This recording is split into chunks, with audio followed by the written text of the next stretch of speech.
went to a rally on December 12th, 1987.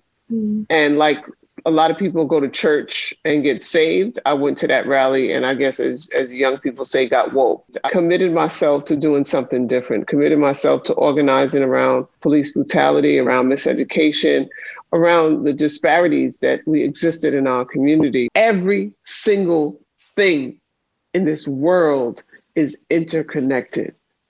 And we have to, as a people, see our individual responsibility to the next person.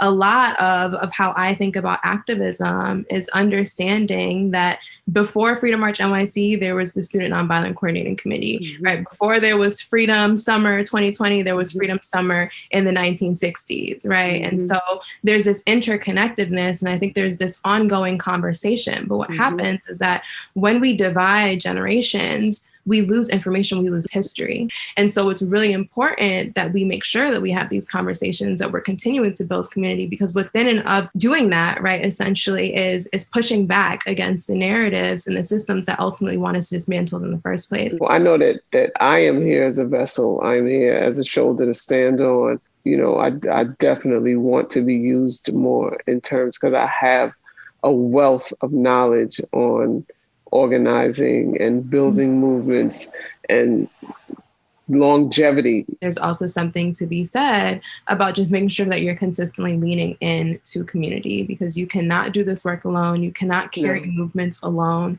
That's exhausting. That's tiring. It's unsustainable. You got to stay centered on what you're trying to do and not look for the shine, not look for people giving you applause and stuff like that, because you're not going to make everyone happy. Being a young woman, where a lot of times people try to box you in, right? Like, are you an activist? Or like, do you like to model? Or do you like to do this? And my response is, I like to do whatever I want to do, right? Because I'm not going to allow your definition of what an activist is supposed to look like, what an activist is supposed to care about, what an activist is supposed to say, to inform how I go about showing up to this movement. You could look to the left, you could look to the right, and you see other things and you'll compare and you'll judge yourself and you'll criticize yourself, and those things build the confusion. You have to step into the space based on what you want to achieve. What's your vision and mission? And it has to be fully absent of judgment, jealousy, envy, comparison, anger, because those things block your ability to see what is there for you. And that's another thing for young people, right? You got to have fun.